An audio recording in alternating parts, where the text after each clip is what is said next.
कर मेहनत करेंगे और यहाँ से शम्स आगाज की कामयाबी, यहाँ के नौजवानों की कामयाबी होगी। यहाँ पर इसकी कामयाबी बुजुर्गों के ख्वाबों को पूरा करने की एक कामयाबी होगी।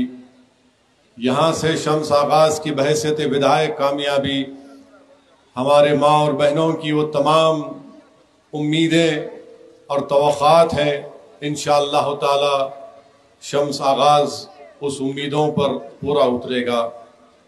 आप याद रखिए कि पिछले 25-30 साल से बार बार यहाँ पर किशनगंज से कांग्रेस का उम्मीदवार कामयाब होता गया, गठबंधन का। एक मर्तबा एक बाई इलेक्शन में यहाँ से आप ही ने अस्पताल नहीं बना सके। मेरे भाई ताली मारने के लिए नहीं, सोचने के लिए है। और फिर बिहार के गवर्नमेंट का डेटा है कि गरीबी रेखा के दर से बिहार में मुसलमान 50% गांव में गरीबी रेखा के नीचे जिंदगी गुजारते हैं, शहर में 44% गुजारते हैं। ये किशनगंज का जिला है, यहां पर खवानगी का तनासुब खाली 55% है। 55% किशनगंज में है। और बच्चे जिसको मैंने अभी आपके सामने रखा, किशनगंज जिले में जिसको कहते अविकसित बच्चे कितने हैं किशनगंज में? जिला में 50%। गरीबी कितना है किशनगंज जिला में? 44%।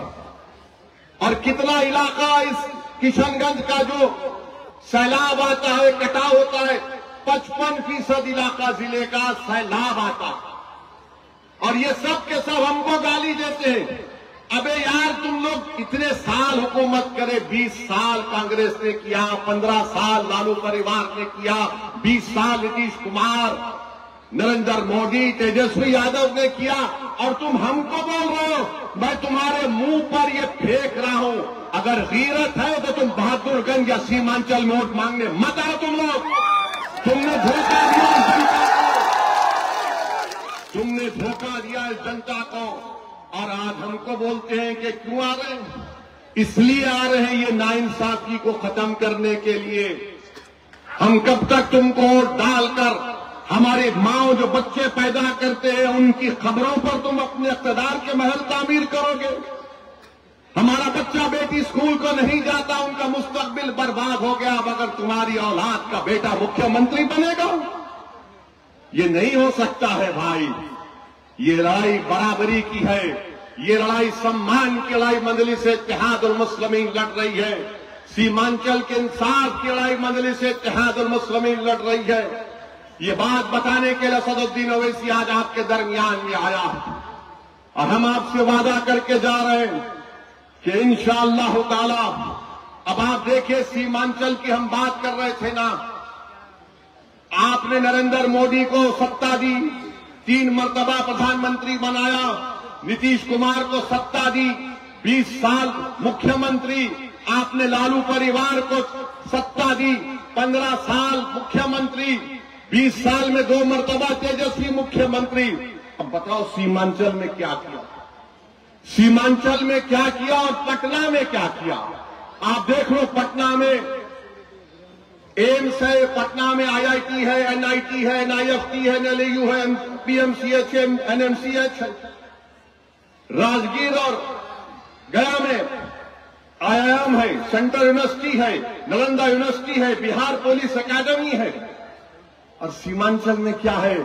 एक किशनगंज में अलीगढ़ मुस्लिम यूनिवर्सिटी का टीन और एस्बेस्टस के शेड पर चलने वाला एक सेंटर है। यानी जो कुछ होगा उधर होगा। और पटना से सीमांचल की दूरी 300 किलोमीटर की है। ऐ दिल्ली और पटना में बैठने वालों, इक़्तिदार पर बैठकर सीमांचल की जनता से जुल्म करने वालों, तुम इतना सब बना दिए पटना और राजगीर में, तो सीमांचल ये इंसानों की बस्ती है। यहाँ पर हिंदू भी है, मुसलमान भी है, दलित भी है, सब है यहाँ पर। आखिर क्यों तुमको सीमांचल से इतनी नफरत है? बताओ क्यों तुमको नफरत है? इतना सब तुमने बना दिया, क्या क्या बना दिया तुमने पटना में? मोदी को 3 मर्तबा प्रधानमंत्री बनाया, तो मोदी का दिल अटका हुआ रहता अहमदाबाद में। अगर वो 2,75,00,000 लोगों को नौकरी देगा तो कम से कम 25,000 तो देना पड़ेगा ना 25,000। अब तुम उसका हिसाब कर लो, उसके लिए पैसा पड़ेगा 8,28,000 करोड़ रुपए। 8,28,000 करोड़ रुपए।